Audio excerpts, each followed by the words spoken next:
Welcome back to the deep dive, where we're working our way through the Manual of Patent Examining Procedure, the MPEP. Yep, one section at a time. Exactly.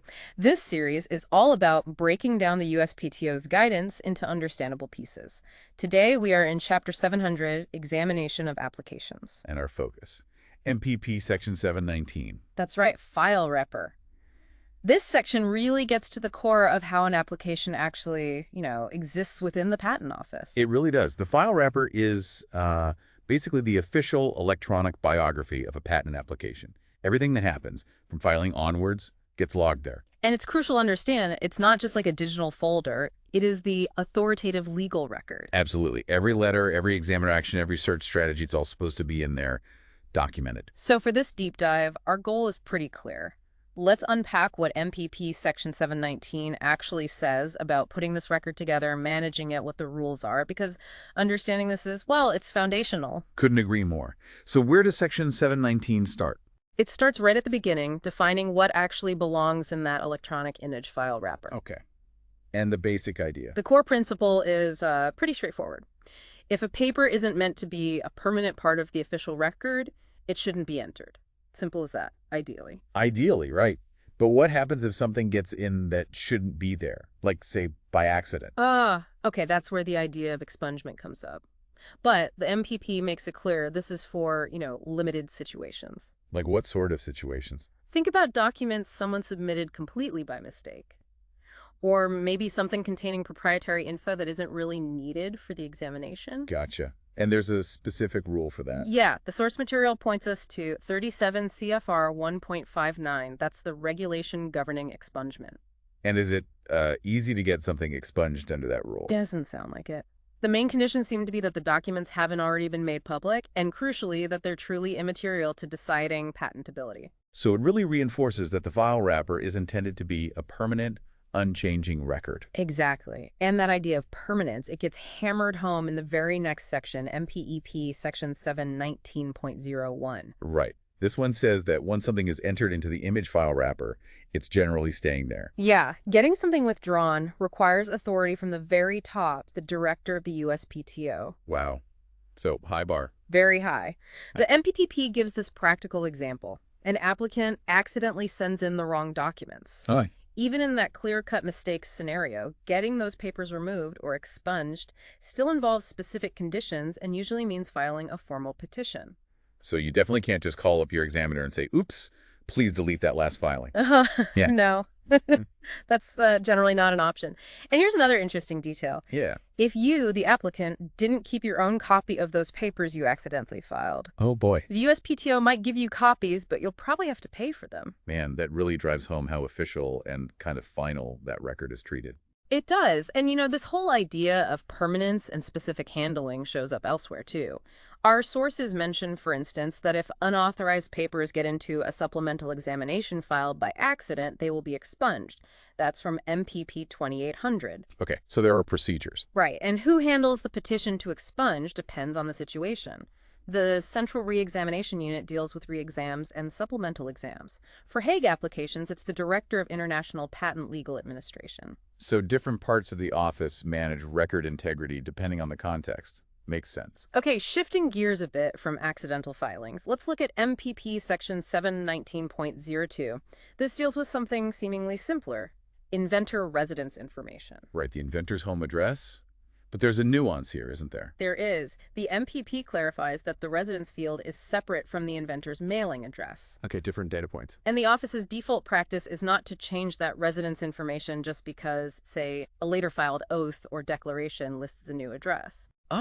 So submitting a new oath with a new address doesn't automatically update the official residence record. Not automatically, no, unless the applicant specifically requests it to be updated. So how do you update it if you want the change reflected, maybe on the published application or the eventual patent? You need to file a corrected or supplemental application data sheet, an ADS. Right, the ADS under 37 CFR 1.76. Exactly. And the sources emphasize that timing is key here. If you want that updated residence to show up on the patent publication, you need to get that ADS filed in time.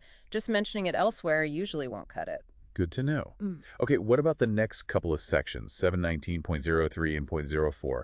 They seem more about internal office stuff. They are. Section 719.03 talks about internal classification. So how the office sorts the application. Pretty much. When a new application lands, it gets assigned a classification, based on the technology, and a docket designation for tracking. And those details just get noted in the file wrapper. Yep, for internal routing and management. It helps the right examiners get the case and helps everyone find it later. Standard procedure. And the point of classification is basically grouping similar inventions together for efficient searching, using things like the Manual of Classification. Right. Then you have MPCP section 719.04, which covers the index of claims. Okay, a list of the claims. Seems straightforward. It sounds simple, but keeping this index accurate is actually highlighted as really important. Why is that? Its main job is to make sure that every office action, every communication, accurately reflects the status and the numbering of all the claims currently in the application. Ah, okay. Because claims get amended, canceled, added, renumbered.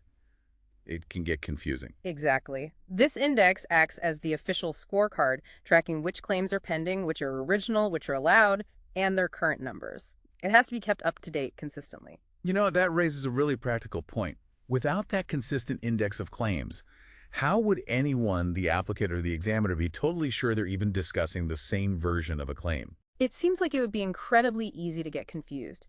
Imagine arguing about Claim 5, but there are 3 different versions floating around if the index isn't clear. Yeah, that sounds like a recipe for problems. Misunderstandings about claim status could have huge downstream effects. So it's a vital piece of administrative housekeeping for clarity. Definitely. Now let's move to MPP, section 719.05. And honestly, here's where it gets really interesting, I think. Okay. Because this section dives deep into how the examiner's prior art search history gets documented in the file wrapper. Ah, the search record. Yeah, that's critical for understanding what the examiner actually looked at. Totally. And this section lays out pretty strict requirements for documenting that search. It says the examiner has to record all the classification searches and all the text searches they perform. All of them, not just the ones that found something. Seems like all of them, and they need to capture specific details. Like what? Things like the databases they used. Was it USPTO, internal databases, commercial ones, the dates they did the searches, and crucially, the actual search queries or logic they used. Wow. Okay, so the goal is really transparency and auditability. Like someone could theoretically reconstruct the search later. That seems to be the idea. A clear record of the prior art investigation. Does it give examples of the level of detail required? It does. It mentions needing to list specific classification symbols searched, giving examples like D03D 1005 or B02C UN3081. Very specific. Okay. It also requires documenting searches in commercial databases mentioning names you might know, like Derwent World Patents Index or DWPI and INPEDOX, plus searches in non-patent literature on the internet, even physical print material searched. So pretty comprehensive. What if the examiner, for some reason, did only a limited search? That needs to be fully documented, too. Any limitations have to be explained. And get this, the section specifically calls for printouts showing the search logic and the database's access. Printouts in the electronic file wrapper. Well, electronic versions of them, presumably. But printouts showing the logic initialed by the examiner. That level of detail. Okay, that's thorough. There's also a specific notation mentioned for when an examiner checks the references cited in, say, a parent application. Oh, yeah. What's that? They're supposed to annotate it something like SN XX 495,123 refs checked. Very precise, leaves no doubt that review happened. Makes sense. Does this apply just to the regular examination search? Seems like the principle applies more broadly. The sources suggest similar care is needed for search records connected to things like PT trials. Oh, appeals. Interference searches, or even sequence database searches, linking back to rules like WIPO standard ST.26. So wherever a formal search happens, detailed documentation is expected. Right. So stepping back and looking at all of MPP section 719, what's the big picture here? I think the big takeaway is that this section is all about the integrity, the transparency, and the completeness of that official file wrapper record. Yeah, that seems right. Whether it's what goes in, how inventor data is handled, how claims are tracked, or how the search is documented, it all points back to the file wrapper being the central authoritative procedural history.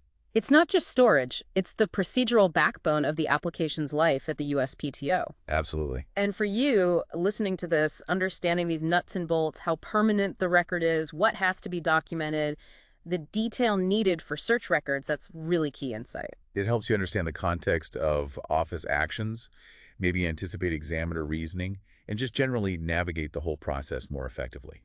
Knowing what's in that file and why is powerful. It definitely influences how you might approach your own submissions and responses. For sure. Which leads to kind of a final thought. Yeah. Given this emphasis on permanence needing director approval for withdrawals and the levels of detail required, especially for searches, how does that knowledge potentially shape strategy? That's a great question. Does knowing that pretty much everything submitted or searched becomes part of this very permanent, detailed record change, how applicants or practitioners decide what arguments to make, or what information to submit, or even how they interact with the examiner? Something to definitely think about? Does it make you more cautious, more Like deliberate? mulling over. Definitely. Okay, before we wrap up, we absolutely want to give a special thank you to Mike Shepard. He's the creative director who organized this entire MPPP audio series. Yes, thank you, Mike. And just the standard but important reminder for everyone listening. This summary was put together using AI tools, including ChatGPT and NotebookLM. It might have errors or omissions. Right. It's meant for general educational and informational purposes. It is definitely not legal advice and not a substitute for formal instruction. For the authoritative word, always consult the official MPEP itself. Talk to a qualified instructor or work with a registered patent practitioner.